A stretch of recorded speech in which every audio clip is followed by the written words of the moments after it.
In this video, we wanted to just present some of the information regarding heat and ice application that we'll commonly give our patients when it comes to managing their injuries. The first thing I'll say about it is that the main purpose behind applying heat or ice is simply to control pain. It can provide us with a temporary relief in pain from the injuries that we're suffering from. There is some controversy within the literature in terms of whether or not ice application can help to control swelling. A lot of experts will argue that it can actually decrease the rate at which we can get swelling out of an area if we apply ice to it. So the more effective things we can do to help control the swelling in a region that's become injured is to move that area frequently, elevate it, and compress it.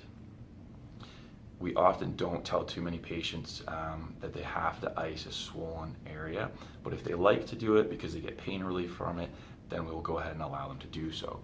One thing we might tell them is that if they are icing a fresh injury, that they do it in a position that the tissues in that area are elongated, so that when they are finished icing, they may not feel quite as stiff as a result of ice, as decreasing that tissue temperature can create a sensation of stiffness in the area.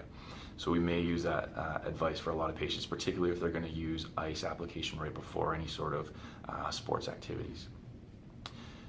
If we're trying to heat or cool an area specifically for pain relief purposes, how long we do that for depends on the size of the area. So if we're going to use heat or ice application on a finger, which is a very small area, not much tissue there, we may only do it for 3 to 5 minutes. Versus a hip or a thigh, we may do that for up to 20 minutes.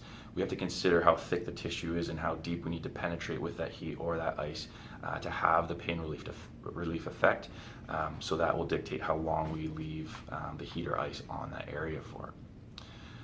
If we have a joint that is acutely swollen and a fresh injury, we may not have that patient put heat on it, as we may want to decrease the amount of blood flow that we're stimulating to that area.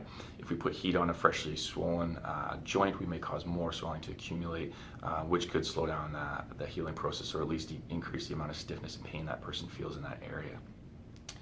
One of the main things you have to be aware of when doing heat and ice is that we just want to make sure we protect the skin. So that comes down to how long we'll leave the heat or ice on for, how hot or cold we make it.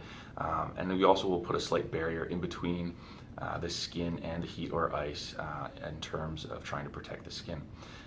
If we put it too thick of a barrier in between, though, then we may not get the pain relief that we're looking for from it.